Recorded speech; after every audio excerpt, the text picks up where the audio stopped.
नमस्कार दोस्तों, स्वागत है आप सभी का संतोष विजय चैनल में। आज बहुत ही पावन पर्व है।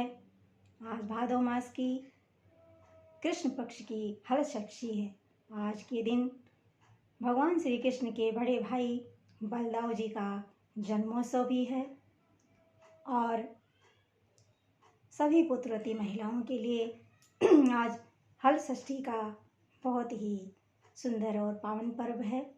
तो आप सभी प्रिय मित्रों, भाइयों बहनों को, सभी माताओं को मेरा सादर प्रणाम, सभी को मेरा नमस्ते, सबको बहुत बहुत बधाई एवं शुभकामनाएं इस पावन पर्व हल षष्ठी व्रत की।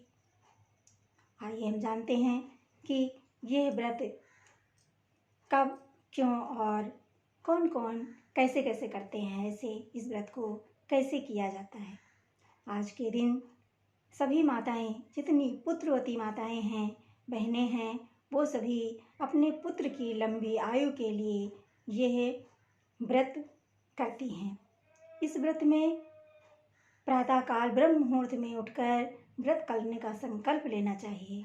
अपने पुत्र के दीर्घायु के लिए, उसके उज्जवल भविष्य के लिए, सुख समृद्धि के लिए, आपके मन में जो भी कामना है उसके लिए, अपने पुत्र के लिए कामना करते हुए हाथ में जल लेकर हमें संकल्प करना चाहिए और फिर उसे धरती पर डाल देना चाहिए। ब्रह्म मुहूर्त में उठकर सर्वप्रथम स्नान आदि से निवृत्त होकर फिर अपने घर को अच्छी तरह से साफ शुद्ध करके सुंदर स्वच्छ धुले हुए वस्त्र पहने। इस दिन लाल पीला वस्त्र पहने, काला बिल्कुल ना पहने।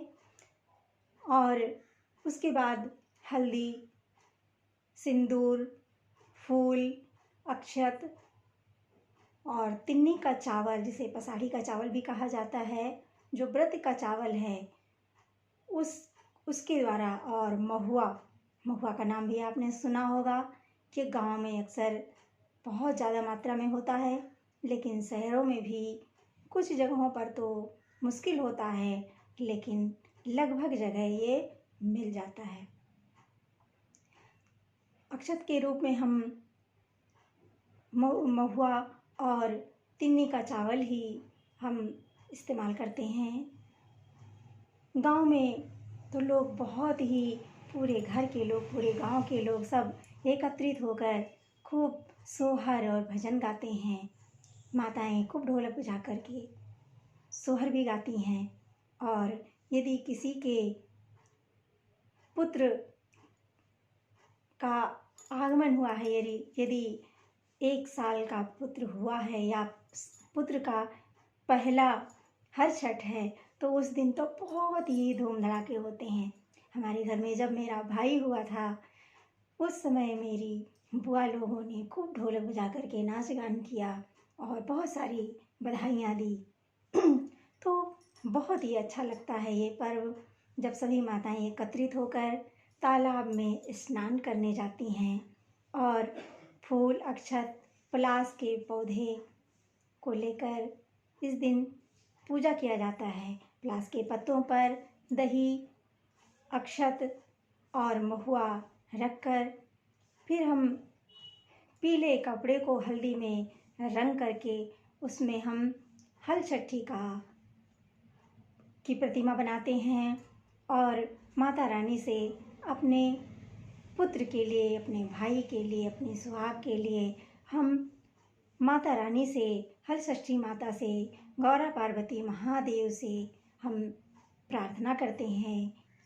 हे गौरा पार्वती महादेव, आप हमारे पुत्र को, हमारे भाई को, हमारे परिवार में जितने भी भैया भतीजा हैं, हमारे घर में जितने भी पुत्रवती माताएं हैं, सभी को सौभाग्य, अखंड सौभाग्य और पुत्र के स्वस्थ दीर्घायु होने की हम आपसे प्रार्थना करते हैं और आशीर्वाद मांगते हैं।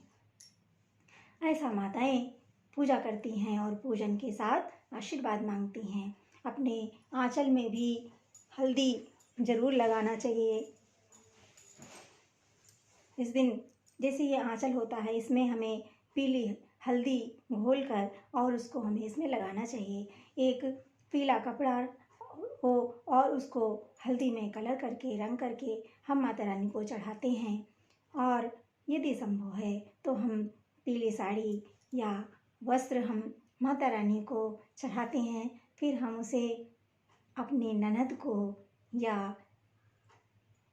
किसी पवित्र या किसी को पात्रता के अनुसार हम उसे दान भी करते हैं। ज़्यादातर तो इसमें अपनी ननद को ही, अपने भतीजे के जब भतीजा होता है और उसकी पहली हलछठी होती है या बेटे की शादी होती है तो शादी के बाद ननद को हलछठी में साड़ी देना चाहिए। साड़ी, मिठाई और यथाशक्ति कुछ मुद्राएं, जो कुछ भी आपकी यथाशक्ति सामर्थ्य के अनुसार है आप उसे दे सकते हैं। इस पूजा में गाय के दूध को खास करके वर्जित कहा गया है, बताया गया है, और भैंस के दूध को सर्वोत्तम माना गया है। भैंस के दूध के दही, घी, छाछ का हम प्रयोग करते हैं। माता रानी को हम दही और छाछ का ही भोग लगाते हैं और हम उसे ग्रहण भी करते हैं। इस दिन तिन्नी के चावल की, चाहे आप तो दही चावल खाएं या उसकी खीर बना सकते हैं, मखाना खा सकते हैं और ऐसा फल खा सकते हैं जो खेतों में बोया नहीं जाता है। जो हल बैल के द्वारा उत्पन्न चीज़ें हैं हमें उसे ग्रहण नहीं करना चाहिए। इन बातों का विशेष ध्यान रखना चाहिए। इससे जुड़ी एक पौराणिक कथा भी है जो मैं आपको सुनाने जा रही हूँ। एक समय की बात है, एक सासू माँ और सास, बहू और बेटा परिवार में रहते थे। बहुत ही थोड़ा गरीब परिवार के थे। ग्वालिन दही बेचने का, दूध दही बेचने का काम करती थी। सास जब हल षष्ठी का दिन आया तो सास ने बहू से कहा कि बहू, कल हल षष्ठी है और भैंस का दूध अलग रखना, गाय के दूध को अलग रखना, दोनों को एक में मिक्स मत करना, क्योंकि हल षष्ठी में गाय के दूध को वर्जित कहा गया है। भैंस का दूध हम जा कर के गाँव में बेचेंगे और गाय के दूध को रखा रहने देंगे, उसको हम अगले दिन बेचेंगे। बहू से कहा, लेकिन बहू तो नए ज़माने की थी, आधुनिक ज़माने की, और उसने कहा कि माताजी ये सब क्या होता है, ये सब तो पुरानी चीज़ें हैं और हमें इन चीज़ों का विचार नहीं करना चाहिए। सास के कहने के अनुसार भी, बताने पर भी बहू आधुनिक युग की थी और उसने बात नहीं मानी। उसने चुपचाप शाम को ही गाय और भैंस के दूध को एक में मिला दिया और सुबह सास से बोली कि माँ, आज मैं दही बेचने जाऊंगी, आज आप घर में रहो। सास ने कहा, नहीं बेटा, हमें जाने दो और आप घर में रहो। लेकिन बहुत मना करने के बाद भी बहू नहीं मानी और वो दूध दही बेचने चली गई। और जब वो दूध दही बेचने जा रही थी उसका प्रसव काल नज़दीक था। जब वो आधे रास्ते में पहुंची उसका प्रसव तेज हुआ और उसे लगा कि मेरे को प्रसव होना है। वो एक झरबेरी के पेड़ के नीचे जाकर बैठ गई और जब वहाँ बैठ गई तो उसे एक सुंदर पुत्र की प्राप्ति हुई। उसने सोचा कि अब क्या करें, अब पुत्र को कहाँ छोड़ें, कैसे करें। फिर उसने क्या किया, झरबेरी पेड़ के नीचे अपने पुत्र को सुला दिया, वहीं पर लिटा दिया और सोचा कि अगर दूध दही बेचने नहीं जाऊंगी तो ये दूध सब खराब हो जाएंगे, इसलिए इसको बेचना भी ज़रूरी है। इसलिए बेटे को वहीं पर सुलाकर, वहीं लिटाकर और पास के गांव में दूध दही बेचने चली गई। जब वहाँ दूध दही बेचने गई तो वहाँ पर भोली भाली महिलाओं को, माताओं को, बहनों को उसने बेवकूफ़ बनाया, किसी को बताया नहीं और बिना बताए सबको दूध दही, भैंस का दूध बताकर सारे गांव में बेच आई। जब सारे गांव में बेच दिया और बेच करके जब वह वापस आई तो देखा कि यहाँ पर जैसे ही आ रही थी इतने में यहाँ पर एक किसान हल चला रहा था और उसका बिगड़ैल बैल जो है वो भागता हुआ उस बच्चे के साथ, जहाँ पर बच्चा लेटा हुआ था, वो किसान अपना हल और बैल पीछे पीछे, आगे आगे बैल, पीछे पीछे किसान भागता हुआ, वो बैल माना नहीं और बच्चे को क्रॉस करता हुआ वो हल जो है, हल का जो शीत था वो उसके जाकर पेट में चुभ गया और वो बच्चा वहीं पर मर गया। जब ग्वालिन वापस लौट कर आई तो उसने देखा कि अरे हाय, मेरे बच्चे को क्या हो गया, अरे मेरा बच्चा तो मर गया, अब क्या करें। वो हाय हाय चिल्लाने लगी, हाय राम क्या हो गया, हाय राम क्या हो गया, खूब छाती पीट पीट कर रोने लगी, चिल्लाने लगी। और उसको पता चल गया कि जो मैंने पाप किया है मुझे उसी की सज़ा मिल रही है। उसे अपनी गलती का एहसास हुआ। वो भागकर फिर जो है पास के गांव में गई और वहां जाकर सभी माताओं बहनों से हाथ जोड़कर उनके पैर पकड़कर रो रो कर विलाप करती हुई माफ़ी मांगने लगी।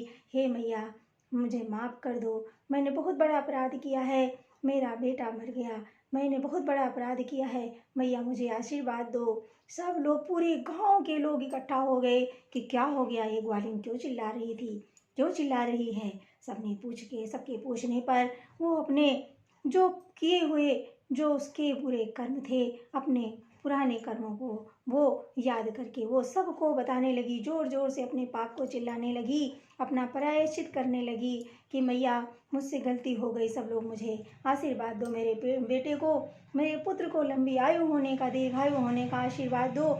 मैंने बहुत बड़े पाप किए हैं, मैंने गाय और भैंस के दूध को मिलाकर बेच दिया, आप लोगों को बिना बताए मैंने बेच दिया, मुझे नहीं पता था मैया। उस दिन हल षष्ठी का दिन था, भादो मास की कृष्ण पक्ष की हल षष्ठी का दिन था। और सभी माताओं ने जब ऐसे देखा तो सारी माताओं बहनों को दया आ गई उस ग्वालिन पर, और सब ने व्रत रखा हुआ था, सभी ने हल षष्ठी माता से प्रार्थना की, हे मैया इस ग्वालिन के पुत्र को जीवित कर दो, हे मैया इस ग्वालिन के पुत्र को दीर्घायु बना दो, स्वस्थ कर दो, दीर्घायु बना दो, इसको लंबी उम्र का बना दो मैया, इससे गलती हो गई, इसके पाप को, इसके अपराध को क्षमा कर दो। ऐसा कहते हुए सारी जितनी भी गांव की माताएं बहनें थीं, सब ने उसे आशीर्वाद दिया। और जब आशीर्वाद दिया तो माता रानी हल षष्ठी माता खुश हो गई और खुश होकर के गौरा पार्वती महादेव के रूप में वहाँ पर उपस्थित हो गए। तो उन्होंने दर्शन दिए और कहा कि इस ग्वालिन को कहा कि बेटा आपने बहुत बड़ी गलती की है, लेकिन मैं आपके प्रायश्चित से खुश हूँ, और ये प्रतिज्ञा करो, ये प्रायश्चित करो कि आज के बाद तुम कभी झूठ नहीं बोलोगी, किसी के साथ छल नहीं करोगे, तब तुम्हारा पुत्र जीवित होगा। और इन सभी माताओं बहनों के चरणों में नतमस्तक हो जाओ, सबके चरण पकड़ो और सबसे माफ़ी मांगो। से एक लाइन से सबके पैरों में गिर करके उस ग्वालिन ने क्षमा याचना की। और उसके बाद जब वो अपने पुत्र के पास गई तो देखा कि उसका पुत्र तो रो रहा है जोर जोर से, और वो जीवित हो गया। दौड़ करके उसने अपने गले से लगाया, अपने सीने से लगाया और हल षष्ठी माता को धन्यवाद किया, गौरा पार्वती महादेव को प्रणाम किया और खूब सारा आशीर्वाद दिया, खूब सारी शुभकामनाएं दी गांव वालों को, तब सबको धन्यवाद बोला और अपने पुत्र को लेकर के फिर उस गांव में पहुंची और सबको अपने पुत्र की शुभकामना दी। और सारे पूरे गांव के लोगों ने उस पुत्र को बधाई दी, महिला को, उस ग्वालिन को बधाई दी। जैसे हल षष्ठी माता ने उस पुत्र की रक्षा की और उसे पुनः जीवित किया, इस तरह से हल षष्ठी माता सभी माताओं बहनों के पुत्र को दीर्घायु बनाएं, स्वस्थ बनाएं, स्वावलंबी बनाएं और सबकी मनोकामना को पूर्ण करें और सब माताओं को पुत्रवती होने का आशीर्वाद दें, सबके पुत्र को सुखी व समृद्धवान बनाएं। हे माता रानी, जैसे उनके पुत्र को जीवित किया वैसे हम सभी के पुत्र को आशीर्वाद दो। और पार्वती महादेव के चरणों में मेरा सत सत नमन, कोटि कोटि प्रणाम। हर हर महादेव। ओम नमः शिवाय, ओम नमः शिवाय, हरे हरे भोले नमः शिवाय, नमः शिवाय, ओम नमः शिवाय, हरे हरे भोले नमः शिवाय, नमः शिवाय, ओम नमः शिवाय, हरे हरे भोले नमः शिवाय। सभी माताओं बहनों को हल षष्ठी व्रत की बहुत बहुत बधाई, बहुत बहुत शुभकामनाएं।